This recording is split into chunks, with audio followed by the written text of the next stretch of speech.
And that leads us straight into this core problem, the 9 to 5 trap.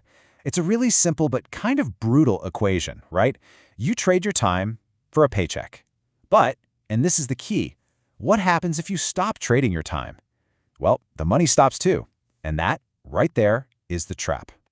And this visual just says it all. It really doesn't matter if your job pays you a little or a whole lot. If you are 100% dependent on that next paycheck hitting your bank account, you're handcuffed. And even if those are golden handcuffs, they're still handcuffs. So, if flexing on social media, the real prize, the ultimate form of wealth, is freedom. Plain and simple. And here's the core definition, right on the screen. Financial freedom is that moment when your assets, your investments, are paying for your lifestyle. It's when your money is working for you, so you don't have to. That is the moment you are truly free. I mean, look at this contrast. It's everything. On the left, you've got what society thinks is rich. Yachts, Lambos, the whole deal. But on the right, that's what it means to be free. Your assets pay for your life, your time is your own, and work becomes a choice, not a requirement. Which side do you want to be on? That's the real destination. So, how do we get there?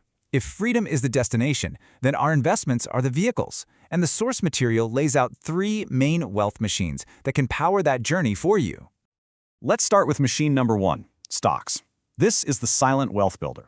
The source actually calls this the GOAT of passive income, because it grows your money over time a lot of times without you even having to lift a finger. So how does this machine actually work? Well, historically, the S&P 500 has averaged about 8 to 10% in annual returns. On top of that, you can get paid dividends. That's actual cash in your pocket just for owning the shares. And for most of us, index funds are the key. They give you instant diversification. It really is like planting a money tree that just grows slowly but surely in the background of your life. Okay, now for machine number 2, real estate. And notice the key word here, the wealth multiplier. So why a multiplier? It comes down to one magic word, leverage. This is the superpower that lets you use the bank's money to control a massive asset. You put down just a little, and you get to control a lot.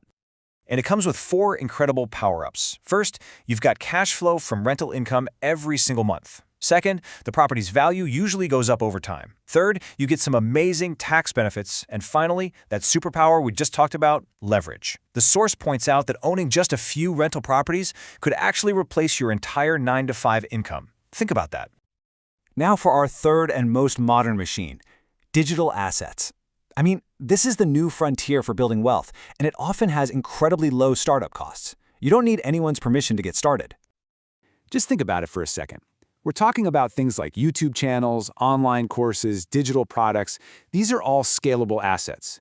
You create something valuable one time, and you can sell it 1,000 times, even while you sleep. This is exactly why you hear these crazy stories of teenagers building empires from their bedrooms. Okay, so we know how much do you actually need.